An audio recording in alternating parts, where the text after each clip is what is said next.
Well, we're now joined in the studio by Seth Kaplan. He's a transportation analyst with National Public Radio. So Ethiopia's transport minister says the crew followed the rules but were unable to save the aircraft. They followed the rules. What does that tell you? Well, based at least on this preliminary investigation by the Ethiopian authorities, and we'll still have to hear what Boeing, the FAA, and others have to say once they've had a chance to review it. But based on this sort of removes that ambiguity about, well, maybe there were issues with the system, but maybe the pilots also didn't react as strongly as they could have. It seems in this case that whereas in the first crash with Lion Air, the pilots rather clearly didn't know exactly what to do. In this case, the pilots had gotten that education subsequent, it seems, to the Lion Air crash, and it still wasn't enough. So does it seem to you then that Boeing doesn't really have a handle on the issue here? They're talking about software updates within a couple of weeks. There are hints that the 737 MAX 8 may be back in the air by the summertime in the Northern Hemisphere. I mean, does it not strike you that Boeing doesn't really know why this is happening?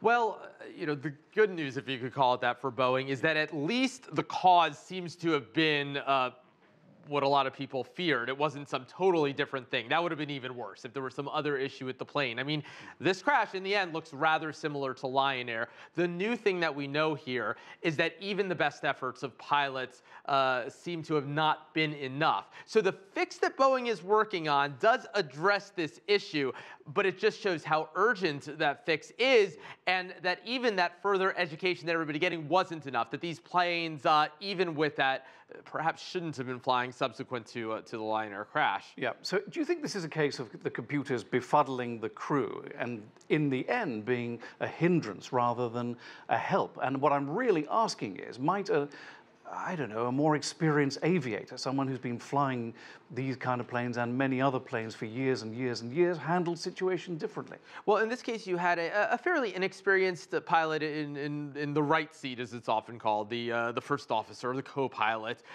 just a couple hundred hours. And that's not unusual to have somebody less experienced in most parts of the world in that seat. A rather experienced captain, though.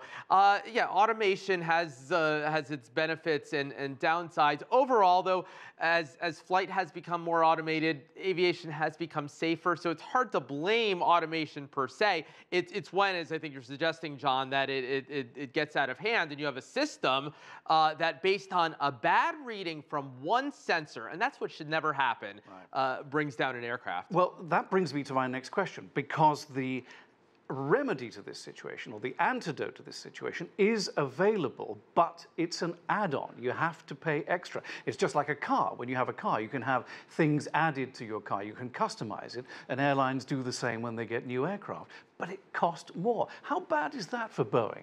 Well, yeah, the idea that something mission critical, something safety sensitive should be an option is something that's causing a lot of concern. Now, it's difficult to say. So on one hand, there would have been more information had that been there. Difficult to say whether it would have prevented the crash, in the sense, this doesn't excuse the rest of it, but in the sense that with these two crashes, the pilots kind of knew what was wrong, right? They knew that they were getting bad readings, and that indicator, which will now become standard, would have told them that. So in this particular case, it seems they did know that. The problem was that they just couldn't do anything about it, but you want to see something like that absolutely be standard and not an option. Yeah, now this is hurting Boeing's business very badly, because the 737 is key to its profits. They make other aircraft, but they make real money on the 737. So, two one-word answers.